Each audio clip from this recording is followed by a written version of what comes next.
میری آواز چونکہ خراب ہے، لیکن بہرحال میں کوشش کرتا ہوں کہ اپنا میسج جو ہے تمام ہمارے جتنے بھی کراچی کے بہن بھائی ہیں غیور پاکستانی ہیں ان تک پہنچا دوں۔ انشاءاللہ تعالی آج ہم جلسہ ضرور کریں گے۔ ساری رات 12 بجے سے لے کر ابھی 7:15 بجے تک 7.5 گھنٹے ہم نے حیدرآباد سے کراچی آنے تک گزارے ہیں، اور راستے میں انہوں نے جو ہے جگہ جگہ رکاوٹیں رکھی تھی، اور ہم مجبوراً ایسے راستوں سے آنا پڑا جہاں پر نہ انسان تھا، نہ دکانیں تھی، نہ جو ہے لوگ تھے، نہ کوئی اور گاڑیاں تھی، اور ہمیں جان بوجھ کر جو ہے ایسی سنسان سڑکوں پر دھکیلا گیا تھا، اور یہ میرے اور میری ٹیم کی زندگی کو خطرے میں ڈالنے کے مترادف تھا،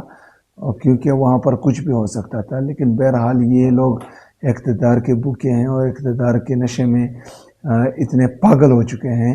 کہ ان کو جو ہے ایک صوبے کے وزیر اعلیٰ، ان کی صوبائی کابینہ، ان کے پارلیمنٹرین اور ان کے ساتھ جو لوگ تھے ان کی زندگی کی بالکل فکر ہی نہیں تھی۔ تو یہ فستیت آخر کب تک یہ کریں گے؟ اگر ان کی یہ سوچ ہے کہ ان کے اس ظلم اور جبر اور فستیت سے لوگ ڈر جائیں گے یا لوگ گھروں میں بیٹھ جائیں گے، تو انہوں نے دیکھا کہ 3 سال بعد بھی لوگ ابھی بھی عمران خان زندہ باد کا نعرہ لگا رہے ہیں، کراچی میں، حیدرآباد میں، کراچی کے مختلف اضلاع میں، بلکہ پورے سندھ میں، اور لوگ جو ہیں صرف اور صرف عمران خان زندہ باد کا نعرہ لگا رہے ہیں اور پاکستان تحریک انصاف زندہ باد کا نعرہ لگا رہے ہیں، اور انشاءاللہ تعالی یہ آگے بھی لگاتے رہیں گے۔ تمام کراچی کے جو غیور شہری ہیں انہوں نے آج ہر صورت نکلنا ہے۔ انشاءاللہ تعالی